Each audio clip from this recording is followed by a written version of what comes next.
तो देखो कल हम आपसे बात की थी कि कोई भी एग्जाम है, उस एग्जाम को देने से पहले हमें ये समझना पड़ेगा कि उसका पाठ्यक्रम क्या है, सिलेबस क्या है।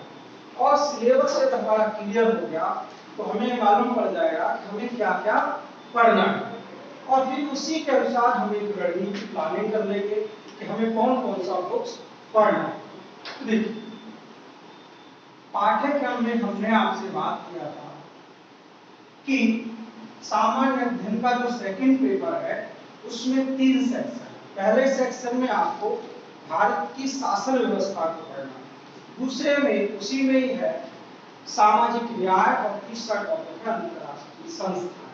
सही, तो हमने पहला टॉपिक आपसे शुरू किया था भारतीय शासन व्यवस्था। क्या किया था? भारतीय शासन व्यवस्था। तो इसका हमने आपको बताया था कि इस जो 3 शब्द लिखे हुए हैं, इन शब्दों में ही जो हमारा एमपीपीएससी का सिलेबस है वो क्या है? डिफाइंड। तो हमने बताया था कि व्यवस्था क्या होती है। व्यवस्था क्या बताई थी हमने? आप बताइए क्या बताया था हमने? What is system. जब हम कहते हैं परिवहन व्यवस्था, शिक्षा व्यवस्था, इन सब का क्या मतलब है? व्यवस्था क्या होगी? पारिवारिक व्यवस्था। तो शब्द जुड़ा होता है कि व्यवस्था, सिस्टम, ये क्या है? रेगुलेशंस फॉलो करते हुए जो मैनेजमेंट होता है। पर मैंने बताया था कि व्यवस्था का मतलब रहता है कि कुछ नियम बने हुए होते हैं, उन नियमों को आपको पालन करना होता है, और उन नियमों को पालन करते हुए क्या करते हैं? एक आप कॉमन टारगेट को अचीव करते हैं। सही है। जैसे रिलायंस कंपनी है तो रिलायंस का भी एक सिस्टम बना हुआ है, और उस सिस्टम में उसका साझा लक्ष्य टारगेट क्या है? कॉमन टारगेट, कि सभी लोगों को इंटरनेट बेहतर सेवा प्रदान करना। सही है। दूसरा जो शब्द है वो है शासन। तो शासन का मतलब हमने आपको कल बताया था, इसका मतलब है कि एक प्रक्रिया, क्या? एक निश्चित प्रक्रिया, निश्चित प्रोसेस, एक फिक्स प्रोसेस, जिसके आधार पर क्या किए जाते हैं? निर्णय लिए जाते हैं। जब हम कहते हैं मोदी जी का शासन, कमलनाथ जी का शासन, तो इसका मतलब है कि वो किसी प्रोसेस को फॉलो करते हुए क्या कर रहे हैं? काम कर रहे हैं। और काम करने का मतलब क्या कर रहे हैं? निर्णय ले रहे हैं। सही है, निर्णय ले रहे हैं। और ये तो हमने क्या बताया कि निश्चित प्रक्रिया में क्या किए जाते हैं? निर्णय लिए जाते हैं, और निर्णयों का क्रियान्वयन किया जाता है। ये जो निर्णय लिए जाते हैं, इस प्रोसेस को, इस प्रक्रिया को हम राजनीतिक प्रक्रिया कहते हैं। क्या कहते हैं? पॉलिटिकल सिस्टम, पॉलिटिकल प्रोसेस, राजनीतिक प्रक्रिया। और इस राजनीतिक प्रक्रिया में हमने बताया था आपको, इसमें राजनेता पार्टिसिपेट करते हैं। सही है। दूसरा हमने बताया था इस निर्णयों को क्रियान्वयन करने वाला को हम क्या बोलते हैं? इसको हम प्रशासनिक प्रक्रिया कहते हैं, एडमिनिस्ट्रेटिव प्रोसेस कहते हैं। और इस प्रशासनिक प्रक्रिया को फॉलो करने वाले जो लोग होते हैं उनको हम सिविल सेवक कहते हैं। सही, क्या बोलते हैं? सिविल सेवक। तो कल हमने आपको बताया था कि ये राजनीतिक प्रक्रिया किस तरीके की होनी चाहिए और प्रशासनिक प्रक्रिया किस तरीके की होनी चाहिए। तो राजनीतिक प्रक्रिया में हमने 3 लक्षण बताए थे कि कोई भी पॉलिटिकल प्रोसेस तब बेहतर माना जाएगा जब कॉन्स्टिट्यूशनल जो वैल्यूज हैं, संवैधानिक मूल्य हैं, उनका बेहतर तरीके से पालन किया जाए, और जो डिसीजंस लिए जा रहे हैं वो डिसीजन नैतिक रूप से उचित हो। हमने बताया था कि यदि कोई राजनीतिक निर्णय ऐसा हो कि जिससे समाज क्या हो जाए? स्थिर हो जाए, तो वो निर्णय सही नहीं माना जाएगा। फिर उसके बाद हमने बताया था कि राजनीतिक निर्णय वो निर्णय बेहतर होते हैं जो समाज के अनुसार क्या हो? समाज के लिए बेहतर हो और सामाजिक रूप से मान्य हो। सही साथ ही साथ हमने एडमिनिस्ट्रेटिव प्रोसेस में बताया था कि यहाँ पर जो क्रियान्वयन वाले कौन लोग हैं, सिविल सेवा। तो सिविल सेवा के अंदर जो डिसीजंस हैं तब बेहतर माने जाएंगे जब वो क्या होंगे, निष्पक्ष होंगे। क्या होंगे, निष्पक्ष, इम्पार्शियल डिसीजंस होंगे, तब बेहतर माने जाएंगे। दूसरा हमने क्या बताया था, पारदर्शी होंगे, ट्रांसपेरेंट होंगे, संवेदनशील होंगे, भ्रष्टाचार मुक्त होंगे, करप्शन लेस होंगे।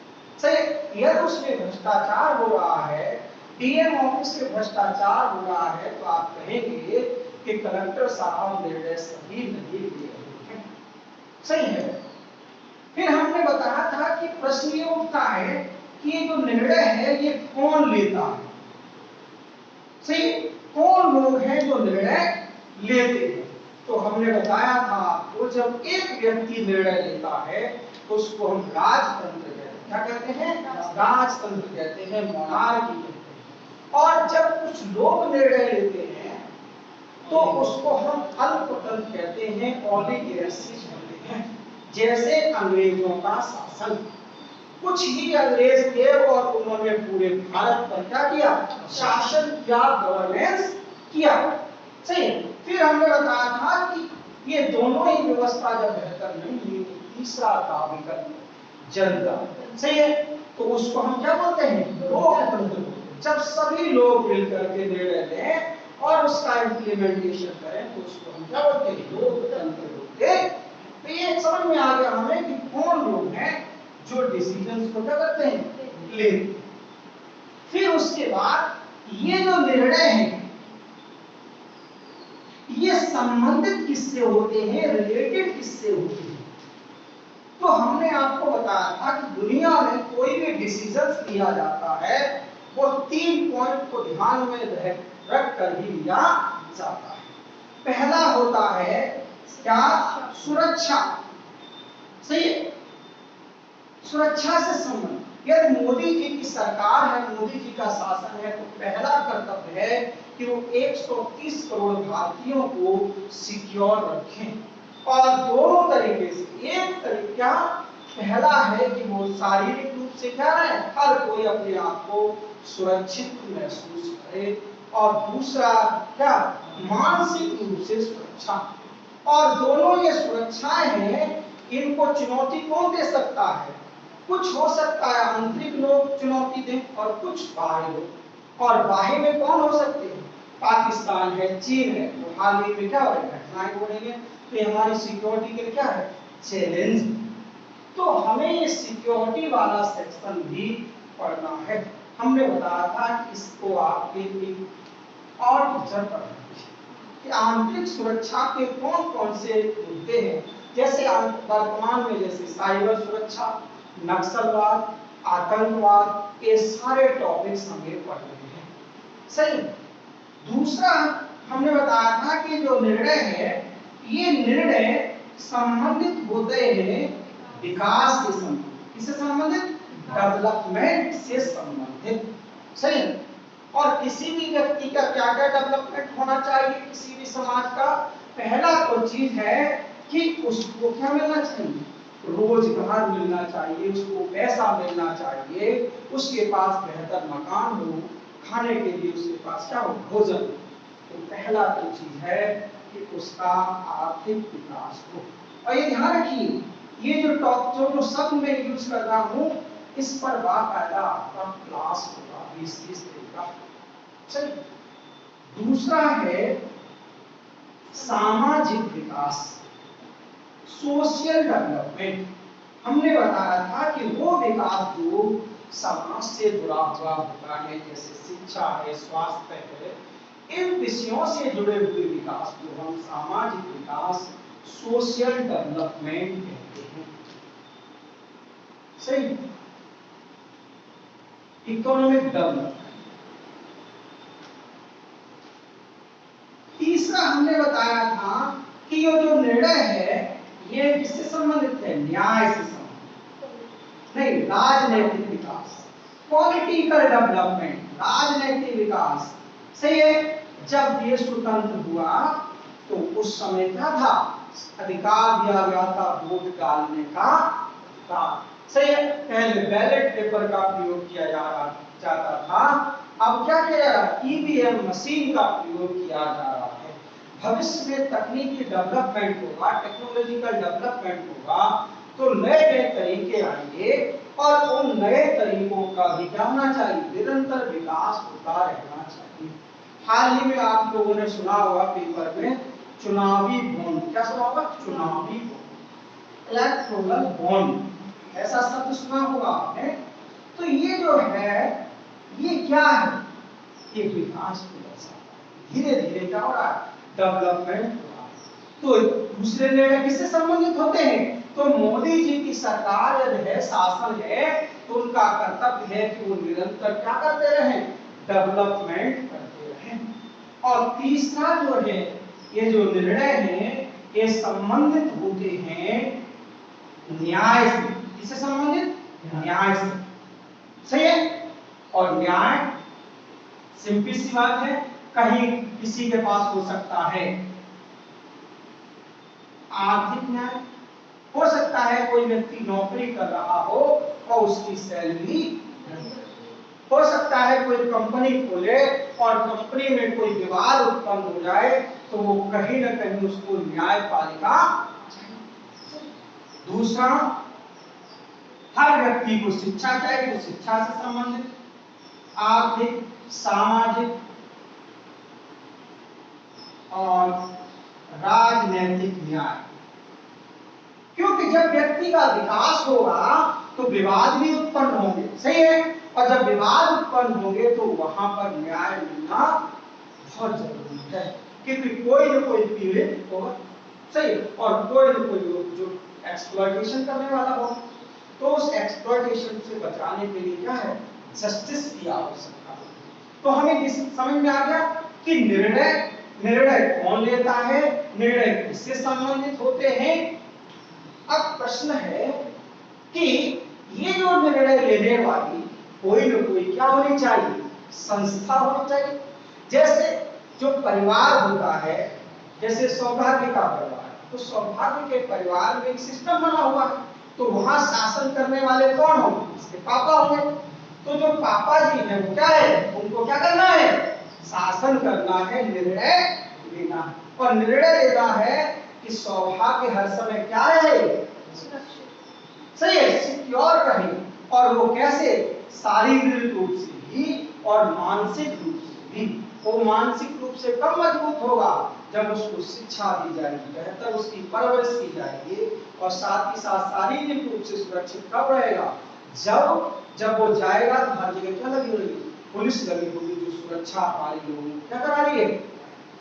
और दूसरा, विकास निरंतर क्या करेगा, तो सौभाग्य के पापा का दूसरा काम क्या है, सौभाग्य का क्या करते रहे, निरंतर विकास करते रहे। और तीसरा, न्याय देते रहे। यह सौभाग्य के एक बहन है और एक भाई, दो है, तो ये ना हो कि बहन के साथ कह रहे कि तुम राम दुलारे इंटर कॉलेज में पढ़ोगे और सौभाग्य पढ़ेगा दिल्ली पब्लिक स्कूल में, ऐसा नहीं होना चाहिए, ये न्याय भी मिलना।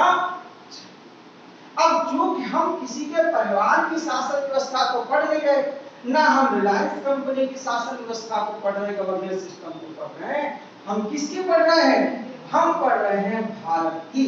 और भारत में निर्णय लेने वाला कौन है, केंद्र स्तर पर कौन है, सरकार, भारत सरकार, सही है। तो निर्णय लेने वाली जो संस्था है, इंस्टीट्यूट है, इस संस्था का नाम है सरकार, सही है। तो समझ में आए, कोई पूछ ले आपको कि what is the difference between governance and government, तो गवर्नेंस क्या है, गवर्नेंस एक प्रोसेस है जहां पर निर्णय लिए जाते हैं और निर्णयों का क्रियान्वयन है, जबकि गवर्नमेंट क्या है, एक संस्था है जो क्या करती है, निर्णय लेती है, सही है। एक यहां तक, और ये ध्यान रखिए जो ये बोर्ड पर लिखा है ये अपने आप में सारा का क्लास होगा, एक क्लास, इस पर पूरा क्लास, इस पर पूरा क्लास। और ये समझ जब आप विकसित करेंगे एक साल के अंदर, तो आप देखेंगे कि एग्जाम आपको कतई भी टफ नहीं लगेगा। अब ये जो सरकार है, प्रश्न ये उठता है कि ये जो भारत की सरकार है किनके लिए निर्णय लेती है? ये निर्णय लेती है किसके लिए? भारत के भौगोलिक क्षेत्र में रहने वाली, इसका मतलब क्या है? भारत का एक क्या है? ज्योग्राफिकल रीजन है, भौगोलिक सीमा। इस सीमा में कौन लोग रहते हैं? भारतीय रहते हैं, अर्थात जनसंख्या रहती है, सही है। और तीसरी, इसी भौगोलिक सीमा में एक सरकार है, और सरकार में क्या है? केंद्र सरकार, राज्य सरकार। केंद्र पर मोदी जी शासन कर रहे हैं और राज्य पर क्या है? जैसे मध्य प्रदेश में वहां पर कौन कर रहे हैं शासन? शिवराज सिंह। इसका मतलब क्या हुआ? सरकार है।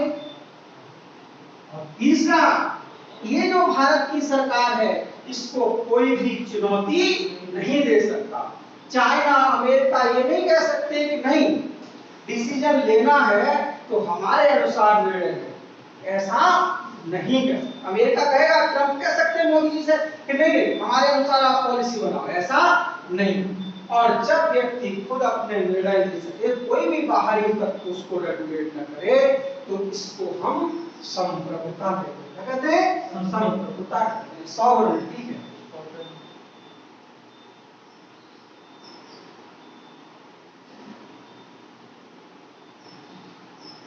सही। Government,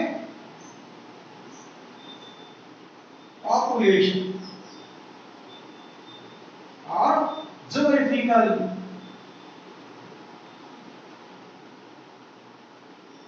reason. सही है।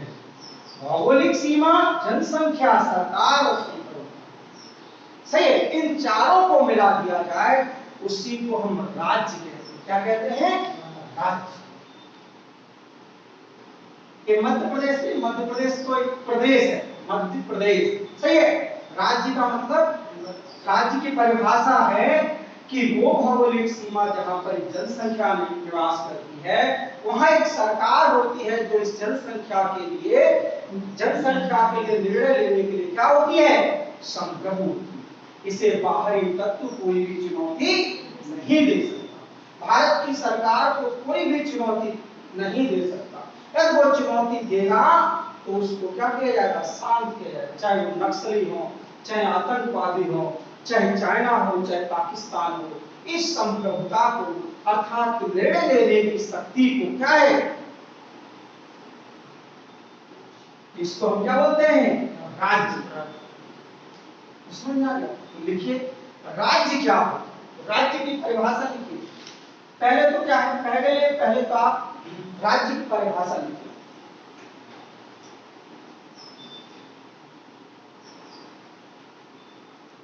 राज्य, देखिए राज्य एक भौगोलिक सीमा में, एक ज्योग्राफिकल सीमा में, एक ज्योग्राफिकल रीजन में रहने वाली जनसंख्या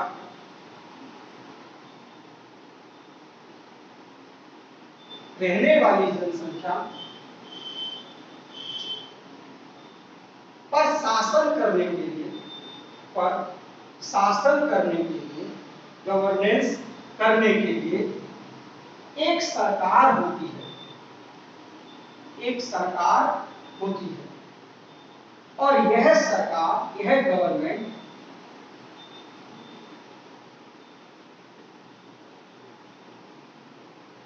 अपने बाह्य तथा आंतरिक, एक्सटर्नल और इंटरनल आंतरिक निर्णय लेने के लिए स्वतंत्र होती है।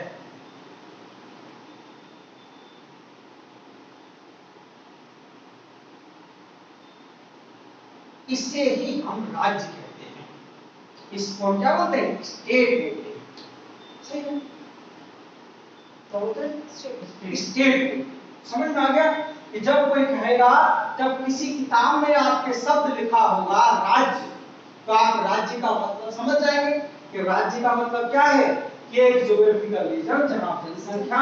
तो जब भारत की बात करेंगे तो भारत, सही है, ये देखिए भारत है।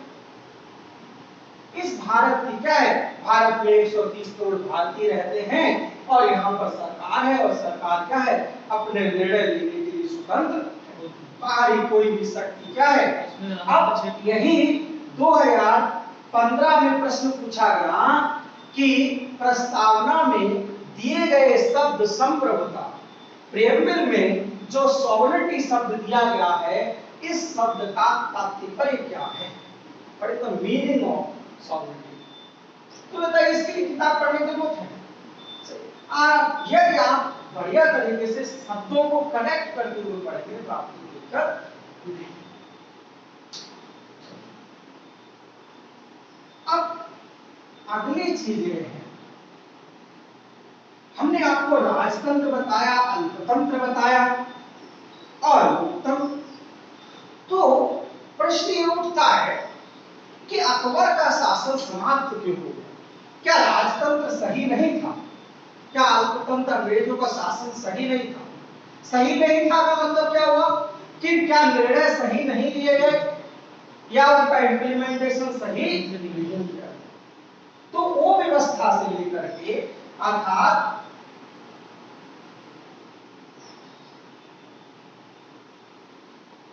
जो निर्णय लेने वाले लोग हैं, अर्थात राजतंत्र, पहला तो क्या था, हमने क्या कहा, राजतंत्र, दूसरा क्या बताया, अल्पतंत्र, और तीसरा क्या बताया हमने, लोकतंत्र।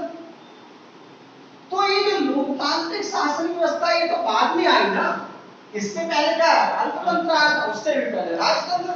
तो प्रश्न ये उठता है कि जो गांधी बाबा थे या हमारे जवाहरलाल नेहरू थे, वो इधर रिवर्स क्यों नहीं चले गए?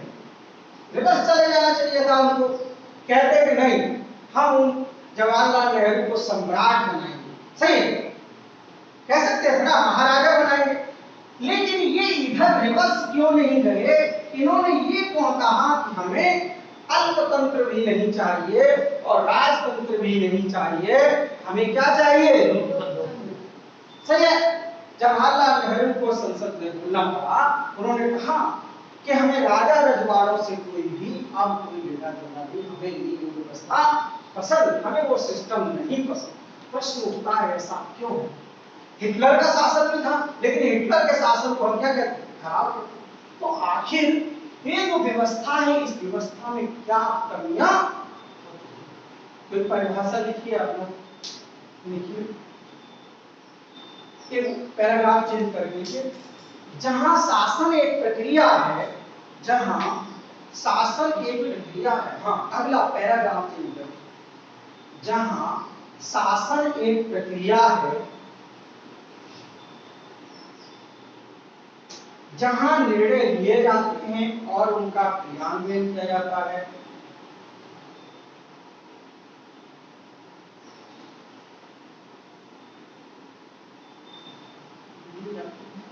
निर्णय लिए जाते हैं और उनका क्रियान्वयन किया जाता है,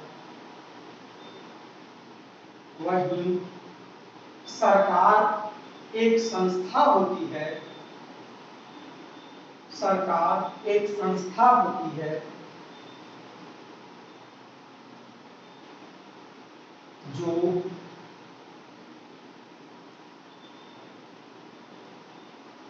शासन का संचालन करती है, मतलब फंक्शनिंग ऑफ गवर्नेंस। गवर्नेंस का क्या करती है, फंक्शनिंग करती है, संचालन करती है, और अपनी भौगोलिक सीमा, अपने ज्योग्राफिकल रीजन में निर्णय लेने के लिए सर्वोच्च होती है, सुप्रीम होती है, सुप्रीम होती है।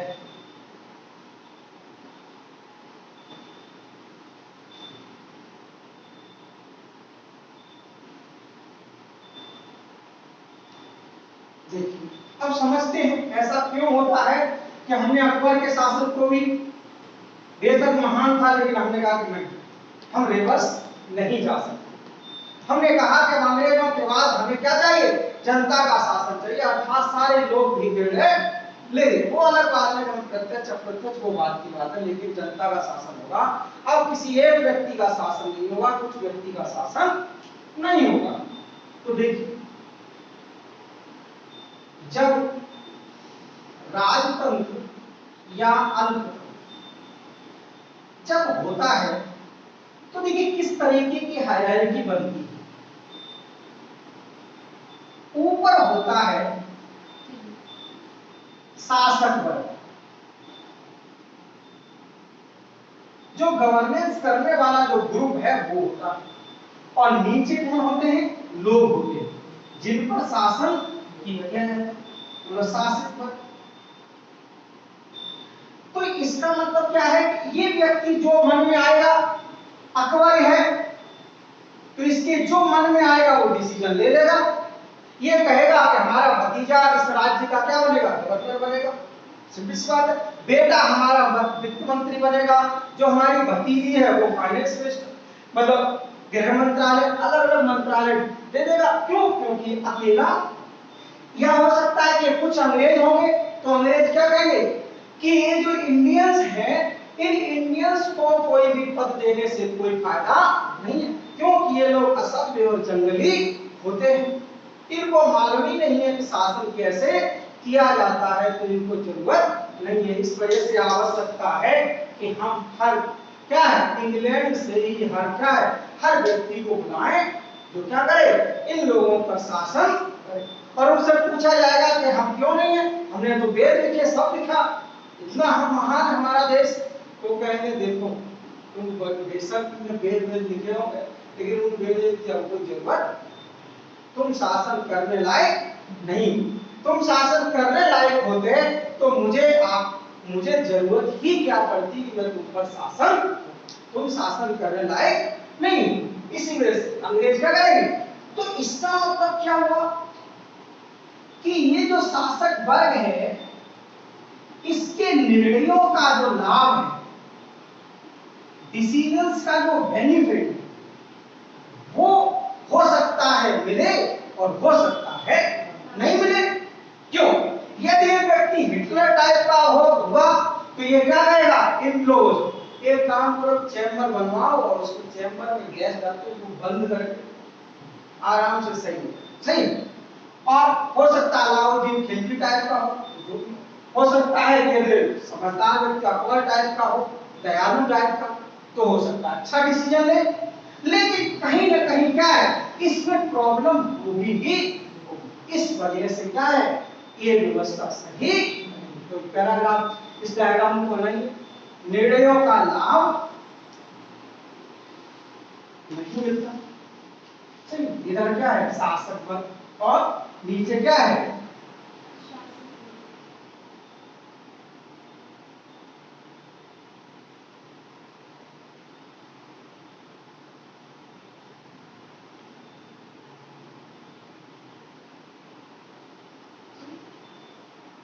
जो गवर्निंग ग्रुप है।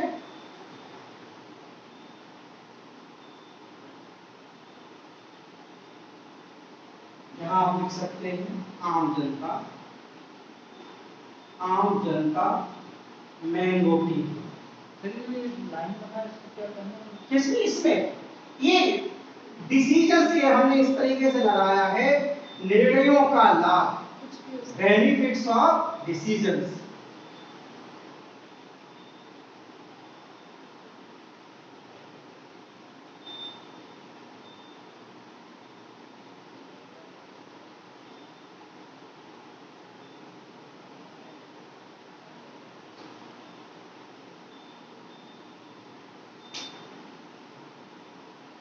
और निर्णयों का लाभ, इसका मतलब क्या है, इन सभी को नहीं मिलेगा, कुछ लोगों को ही मिलेगा। किसका, इसका लाभ किस लोगों को मिलेगा, कुछ लोगों को ही मिलेगा। अब सिंपल सी बात, अकबर का भतीजा होगा, अकबर का भाई होगा, अकबर के चाचा का लड़का, इन सब जो भी रिश्तेदार होंगे उन सबको क्या कर देगा, शासन में किसी को कलेक्टर बना देगा, किसी को कुछ बना देगा, किसी को कुछ बना देगा। तो लिखिए एक निरंकुश, इस व्यवस्था का बोल सकते हैं निरंकुश बोलते हैं, निरंकुश बोल ऑटोक्रेटिक गवर्नेंस बोलते हैं। ठीक, देखिए एक निरंकुश शासन व्यवस्था में, एक ऑटोक्रेटिक गवर्नेंस सिस्टम में, ऑटोक्रेटिक गवर्नेंस सिस्टम में निर्णयों का लाभ, द बेनिफिट्स ऑफ डिसीजंस, निर्णयों का लाभ कुछ लोगों को ही मिलता है या कुछ वर्ग को ही मिलता है, तथा अधिकांश जनता, मेजॉरिटी ऑफ पीपल्स, अधिकांश जनता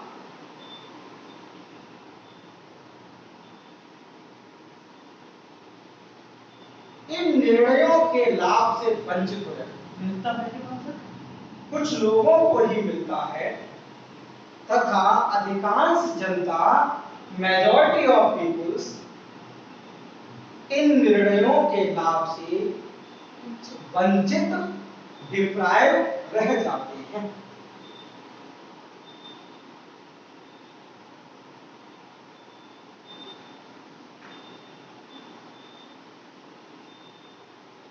तो अब ये बताइए, अब ऐसी व्यवस्था में ये जो नीचे वाला आम मैंगो पीपल है, इस मैंगो पीपल के पास ऑप्शंस क्या है, विकल्प क्या है? दो विकल्प हैं, या तो ये चुपचाप सहता रहे, सही, अकबर के जो शब्द दिमाग में आए उसको क्या करता रहे, बर्दाश्त करता रहे, या अंग्रेजों के दिमाग में जो भी आए उस चीज को क्या करता रहे, मतलब एक्सप्लॉइटेड होता रहे, शोषित होता रहे। अब जब शोषित होता रहे, इसमें तो कोई प्रॉब्लम होगी, इसमें तो कोई नई व्यवस्था की जरूरत नहीं है। दूसरा तरीका क्या है, ये विरोध करे, क्या करे, संघर्ष करे, क्या करे कि मुझे स्वतंत्रता चाहिए, स्वतंत्रता संघर्ष। दूसरा विकल्प क्या है, विरोध करे, ये अपोज करे कि तुम जो डिसीजन ले रहे हो वो क्या है, सही नहीं है, तुम्हें गवर्नेंस करने के लिए रखा गया है, तुम गवर्नेंस सही नहीं कर, अर्थात तुम निर्णय सही नहीं ले रहे हो और उसका क्रियान्वयन भी सही से नहीं कर रहे हो। इस वजह से तुम्हें क्या करना चाहिए, या शासन नहीं करना चाहिए। चूंकि तुम अंग्रेज हो, विदेशी हो, इस वजह से क्या करो, मेरे इस भारत को छोड़ के चले जाओ। 1942 में कौन सा आंदोलन होगा, भारत छोड़ो, सही है। पहले तो सारे लोग समझाएंगे धीरे धीरे किसी तरीके से छोड़ के, और नहीं लास्ट में माने तो फिर गांधी बाबा ने कहा कि अब समय आ गया है, करो, और किसी भी हालात में मेरे भारत को क्या कर दो, तुम छोड़ के चले जाओ, तुम जो डिसीजंस ले रहे हो वो सही नहीं ले रहे हो, तुम गवर्नेंस सही नहीं कर रहे। अब हम क्या करेंगे, हम खुद शासन, तो विरोध करें। अब विरोध के बाद विकल्प क्या है, विकल्प इस जनता के पास है कि दूसरे इन जगह के नहीं नहीं, अब एक काम को अंग्रेजों को हटाते हैं, सौभाग्य को क्या बना देते हैं, महाराजा बना। अब हो सकता है कि सौभाग्य तो अच्छे निकल जाए, लेकिन इनका लड़का कल आए वो निरंकुश हो जाए, पॉसिबिलिटी है, तो क्या करने की जरूरत है, कहेंगे कि नहीं, हम अकेले किसी को सत्ता नहीं देंगे, हम सभी लोगों क्या करेंगे, सभी लोग मिलकर के डिसीजन, और जब सभी लोग मिलकर के निर्णय लेंगे तो इसी को हम क्या बोलते हैं, लोकतंत्र। तो अब समझ में आ गया कि लोकतंत्र क्यों लाया गया।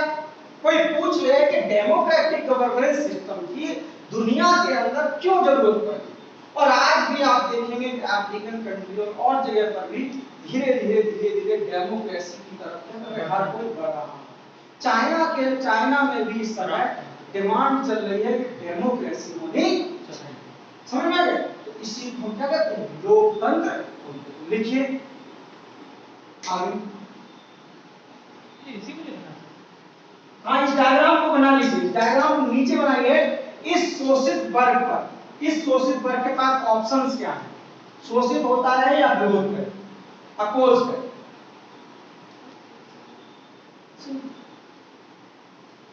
तो लिखिए, इसको एक पैराग्राफ बना लीजिए, याद रहेगा जिससे। ये मतलब ये राजतंत्र और अर्थतंत्र के बीच में है। हाँ, राजतंत्र के विकल्प के रूप में है, ऑप्शन के रूप में एक नई व्यवस्था कौन सी स्टैब्लिश की है, ये नीचे एक पैराग्राफ लिखिए। कुछ हेडिंग वगैरह नहीं नहीं, अब जो ये जो आम जनता है, आम जनता लिख लीजिए, हेडिंग डाल लीजिए, लिखिए राजतंत्र या अल्पतंत्र के विकल्प के रूप में नई व्यवस्था, नई व्यवस्था के अलावा हाँ, अलावा न्यू सिस्टम, शासन का क्या, न्यू सिस्टम। समझ में आ गया? जब विरोध करने लगेंगे स्टेटमेंट सही है। अब जैसे हमने कहेंगे ना कि तुम चलो मैं मानता हूं तुम, मैं शासन नहीं कर रहा हूं, मैं अच्छा नहीं कर रहा हूं, तुम्हारे पास क्या ऑप्शन है, कुछ बताओ। जब आपको फ्रीडम स्ट्रगल पढ़ाया जाए तो वहां बताया जाएगा कि नए नए विकल्प दिए जाएंगे, किस तरीके की व्यवस्था बेहतर हो, किस तरीके की व्यवस्था बेहतर हो। तो लिखिए, नीचे पैराग्राफ है, जब एक बहुसंख्यक मेजॉरिटी ऑफ, बहुसंख्यक शोषित समाज, एक्सप्लॉइटेड सोसाइटी, जब एक बहुसंख्यक शोषित समाज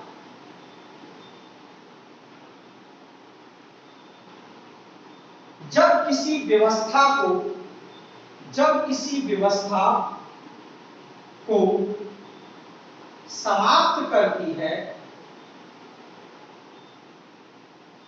और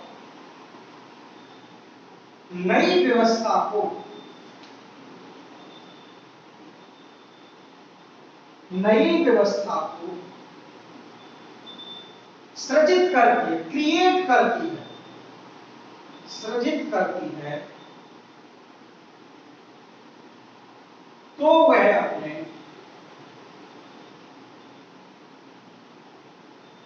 इतिहास से सीखती है, हिस्ट्री से सीखती है।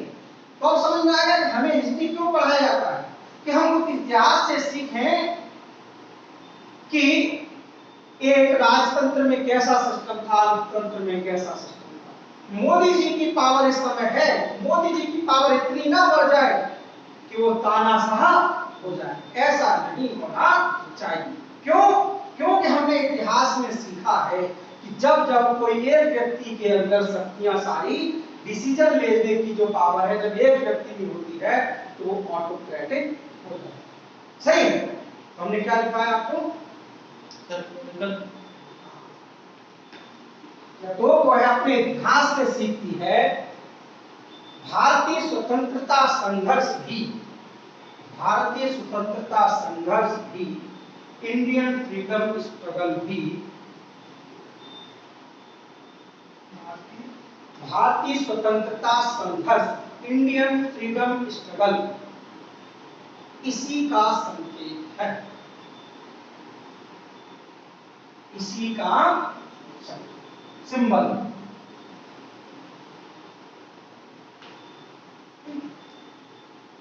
हमारे स्वतंत्रता सेनानियों ने, हमारे स्वतंत्रता सेनानियों ने, जो फ्रीडम फाइटर्स थे, उन्होंने क्या सीखा था? उन्होंने वैसे जरूर गांधी बाबा ने भी किताबें पढ़ी होंगी, पुरानी पुरानी, और लोगों ने भी पढ़ी होंगी। क्या सीखा? पहला क्या सीखा उन्होंने, और आपको भी यही सीखना है कि जब भी हमारा जो सिस्टम है, कोई व्यक्ति इतना पावरफुल ना हो जाए कि वो ऑटोक्रेटिक, सही है, वो मोनार्की स्टैब्लिश करने लगे, ऐसा नहीं होना। देखिए, पहला जो चीज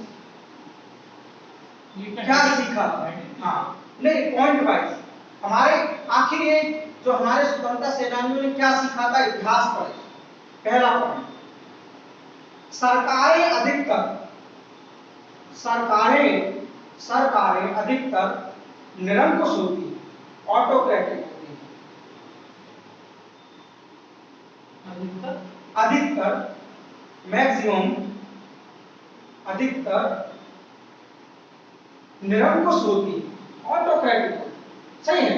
जैसे मोदी जी है, मोदी जी का मन नहीं करता कि सारे लोग दुनिया में हर कोई व्यक्ति हमारी बात माने, मन करता हो नहीं करता हो। या भारत के 130 करोड़ राहुल बाबा से लेकर के हर कोई उनकी बात माने, लेकिन राहुल बाबा जब विरोध करते तो थोड़ा भाजपाई उनको क्या लगता है, क्या मजाक है, कितने अच्छे शासन कर रहे हैं, शासन अच्छे शासन का मतलब कितने अच्छे अच्छे डिसीजंस ले रहे हैं और उनको बढ़िया तरीके से लागू कर रहे हैं, फिर भी राहुल बाबा क्या कर देते हैं, आलोचना करते तो बुरा। इसका मतलब क्या है, हर कोई सरकार क्या चाहती है कि वो हर समय क्या बनी रहे, पावर में। तो सरकारें अधिकतर क्या होती हैं, निरंकुश होती हैं और वे निरंतर अपनी शक्तियों को बढ़ाना चाहती है। सही है। अमित शाह ये जो है वो यही चीज की तो रणनीति बनाते रहते हैं कि हमारी सरकार हर राज्य में, हर गांव में, हर गली में क्या हो, वो भाजपाइयों का हर जगह क्या शासन।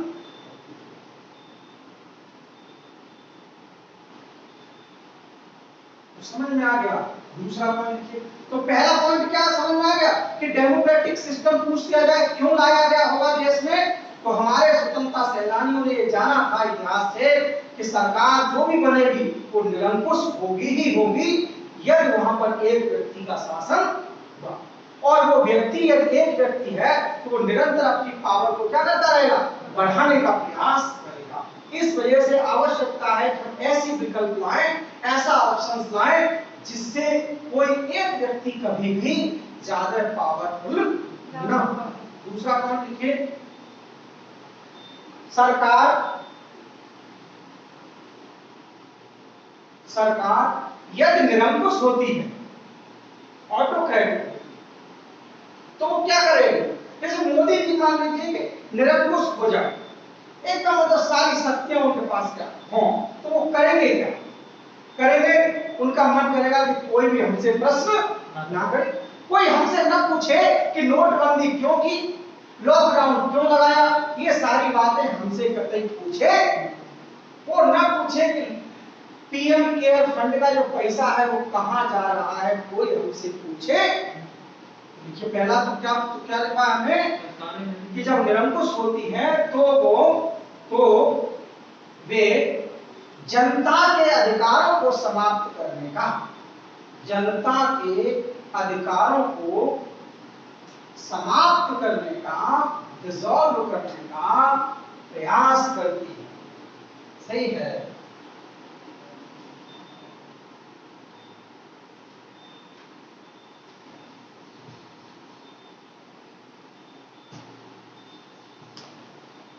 इसका मतलब क्या, अब क्या, तो नई सिस्टम जो है उसकी क्या विशेषता, ऐसे पैराग्राफ लिखिए, ऐसे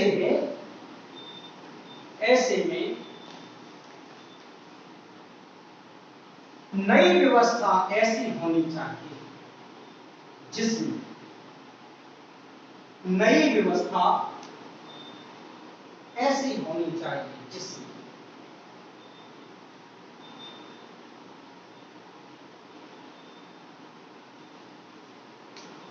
कैसी है, अब बताइए कि नई व्यवस्था में क्या होना चाहिए। पहला तो पॉइंट होना चाहिए कि जो डिसीजंस का बेनिफिट है वो सब व्यक्तियों को मिले, चाहे वो निम्न वर्ग हो, चाहे उच्च वर्ग हो, चाहे गरीब हो, चाहे अमीर हो, चाहे वो तामिया में रहने वाला, पाताल कोट में रहने वाला, एकदम डीप पॉइंट में जो व्यक्ति रहता है उसको भी डिसीजंस का क्या मिलना चाहिए, लाभ मिलना चाहिए, उसको भी शिक्षा मिलनी चाहिए, उसको भी स्वास्थ्य मिलना चाहिए।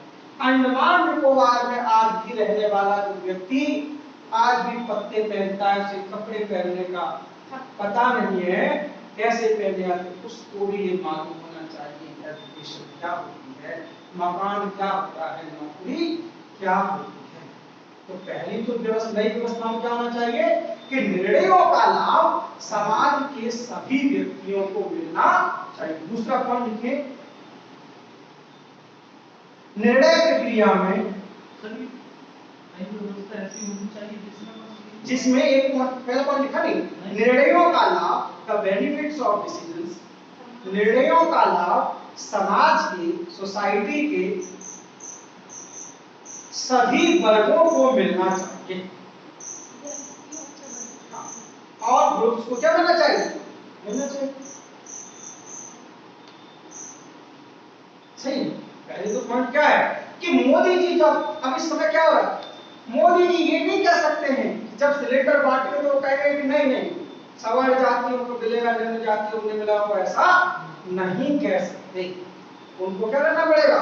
डिसीजंस का लाभ सभी को देना पड़ेगा।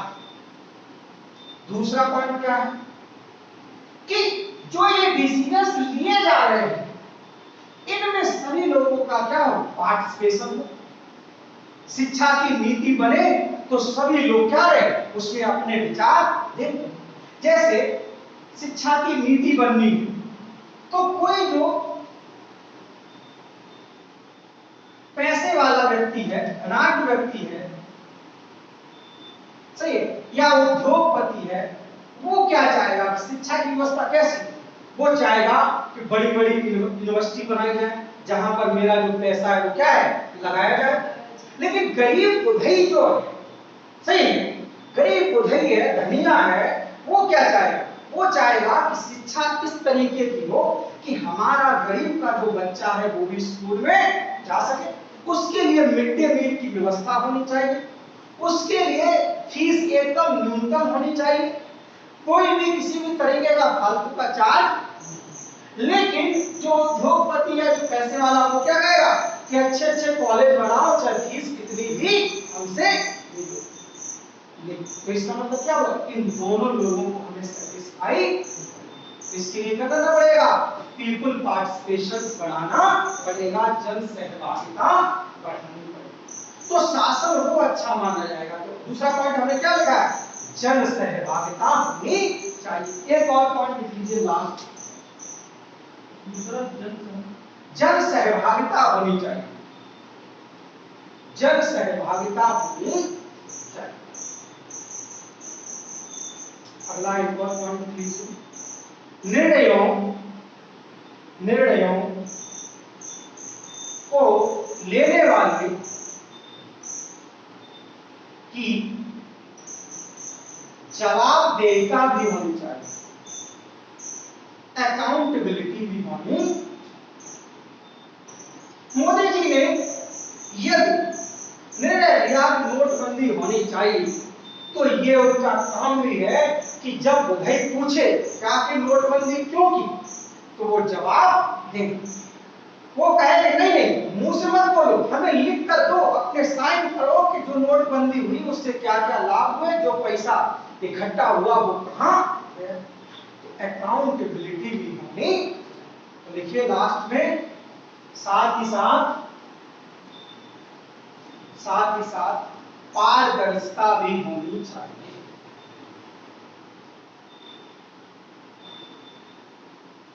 सही है।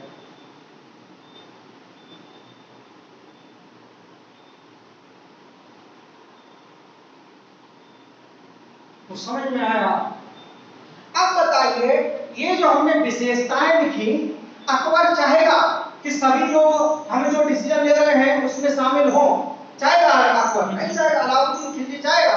मोहम्मद बिन तुगलक चाहेगा? नहीं चाहेगा। ना अंग्रेज चाहेंगे? अंग्रेज भी नहीं चाहेंगे। अंग्रेज क्या कहेंगे? अरे इन जंगलियों को हम अपने चेंबर में नहीं। सही है। इस तो नई व्यवस्था कौन सी व्यवस्था है? लोकतांत्रिक शासन। लिख लीजिए, उपरोक्त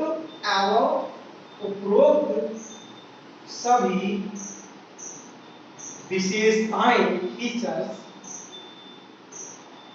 लोकतांत्रिक शासन व्यवस्था में पाए जाते हैं। लोकतांत्रिक शासन व्यवस्था में पाए जाते हैं।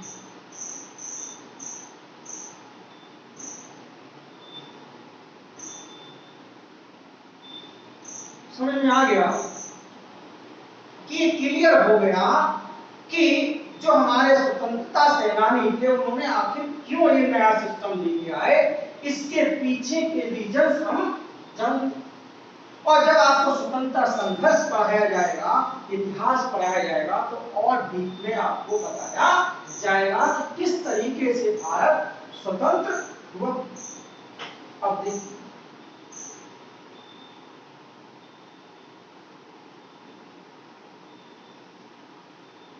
एक एक शब्द अपने आप में क्या है, या समझ गए तो आप जो निबंध कहते हैं 500 शब्द में निबंध लिख के दिखाई 1000 शब्द में, आप खुद देखेंगे ऐसे ही आपका पेन चलता जाएगा। सिर्फ मैंने एक शब्द मैंने बताया उन्हें कि एमपीएससी ने ये सिलेबस लिखा, शब्द से ही आपके सिलेबस के सारे टॉपिक्स क्या हो रहे हैं, कवर हो रहे हैं। एक एक टॉपिक को उठाएंगे और पढ़ लेंगे, हो गया। तो पहला तो समझ में, तो क्या हुआ, आपको ये समझ में आ गया कि भारत की जो शासन व्यवस्था है वो कैसी शासन व्यवस्था है, तांत्रिक शासन व्यवस्था, डेमोक्रेटिक गवर्नेंस सिस्टम है। और ये क्यों लाई गई ये भी हमें पता चल गया कि चूंकि लोग जो राजतंत्र था उसकी कुछ कमियां थी, अल्पतंत्र था उसकी कुछ कमियां थी। कमियों का मतलब वही हुआ कि डिसीजंस का लाभ सभी लोगों को नहीं मिल रहा था। इसी वजह से हमारे स्वतंत्रता सेनानियों ने कहा कि हम नई व्यवस्था को स्थापित करेंगे और वो नई व्यवस्था होगी लोकतांत्रिक शासन व्यवस्था। यहाँ पर सभी लोग क्या करेंगे, निर्णयों में भागीदार होंगे, जो निर्णय ले रहा है उसकी जवाबदेहिता होगी, निर्णय में पारदर्शिता होगी। सही। अब अगली चीज ये है कि जो लोकतांत्रिक शासन, जैसे राजतंत्र में, जैसे अकबर के समय वो किसी न किसी बुक के आधार पर क्या करता होगा, अपना शासन चलाता होगा। सही। मोहम्मद बिन तुगलक भी अपनी किसी न किसी बुक के आधार पर पढ़ता होगा, या उसके जितने भी जो साथ वाले होंगे वो कहते होंगे कि ये सिस्टम इस टाइप का व्यवस्था बेहतर है। सही। अंग्रेज भी होंगे तो अंग्रेज भी किसी न किसी कानून के आधार पर क्या कर रहे होंगे, गवर्नेंस कर रहे। तो इसका मतलब वर्तमान में भी हमें क्या जरूरत है, किसी न किसी किताब की आवश्यकता है। मोदी जी को प्रधानमंत्री बना दिया, अब मोदी जी को कैसे पता प्रधानमंत्री के क्या काम थे। अब 2014 में जैसे वो प्रधानमंत्री बने तो उनको क्या मालूम कि क्या क्या काम होते हैं पूरे। तो उसके लिए कोई न कोई किताब चाहिए।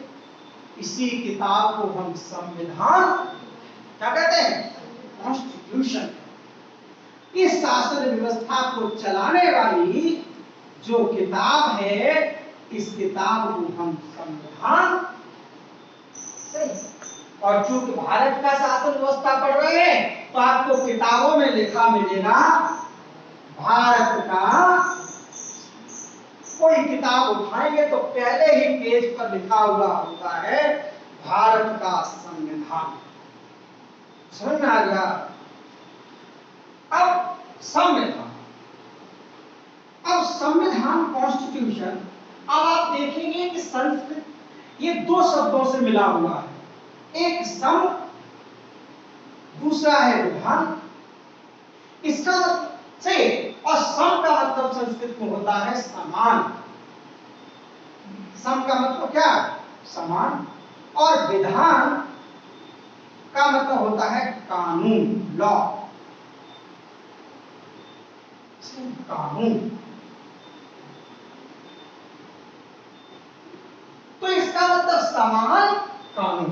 तो संविधान किसे कहेंगे, जब कानून सभी के लिए समान हो तो उसको हम संविधान। अकबर के समय में हो सकता है कानून सभी के लिए समान न हो। सही। चंद्रगुप्त मौर्य के समय भी हो सकता है कानून सभी के लिए समान न हो। लेकिन लोकतांत्रिक शासन व्यवस्था में क्या होता है, एक संविधान होता है और यह संविधान सभी के लिए समान होता है। अर्थात जो भी कानून बनाए जाएंगे वो सभी नागरिकों के लिए समान होंगे, इक्वल होंगे। 130 करोड़ भारतीय जो है इस कानून के सामने क्या है, समान है। सही है। इसकी परिभाषा लिख लीजिए, संविधान का क्या मतलब रहता है। संविधान एक दस्तावेज है, संविधान एक दस्तावेज है जिसमें जिसमें शासन व्यवस्था को चलाने की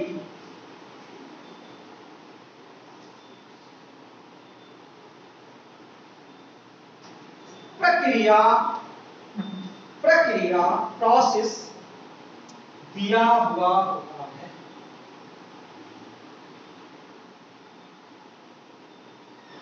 दिया हुआ होता है।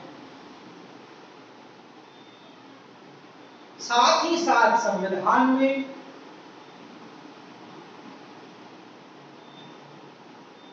विभिन्न संस्थाओं की संरचना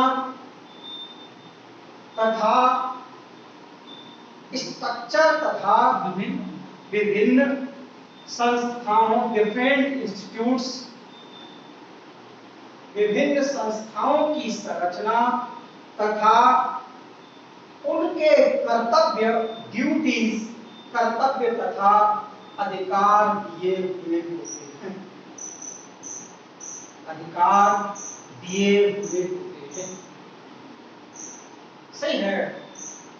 तो ये वाली बात लिखी हुई है संविधान में कि आखिर राष्ट्रपति के क्या कर्तव्य हैं, मुख्यमंत्री के क्या कर्तव्य हैं, मुख्यमंत्री की नियुक्ति किस तरीके से, चुनाव किस तरीके से होगा, राष्ट्रपति का चुनाव किस तरीके से होगा, किस प्रोसेस से होगा, ये सब कुछ कहाँ लिखा होता है? इस किताब में लिखा हुआ होता है। समझ में आ गया? और यह संविधान लिखित भी हो सकता है और लिखित भी हो सकता है। देखिए, यह संविधान लिखित भी हो सकता है और अलिखित भी। रिटेन कॉन्स्टिट्यूशन भी हो सकता है और नॉन रिटेन कॉन्स्टिट्यूशन भी हो सकता है। यह संविधान लिखित भी हो सकता है व अलिखित भी हो सकता है। जैसे ब्रिटेन का संविधान एक अलिखित संविधान का उदाहरण है। ब्रिटेन का संविधान एक अलिखित संविधान का उदाहरण है। सही है।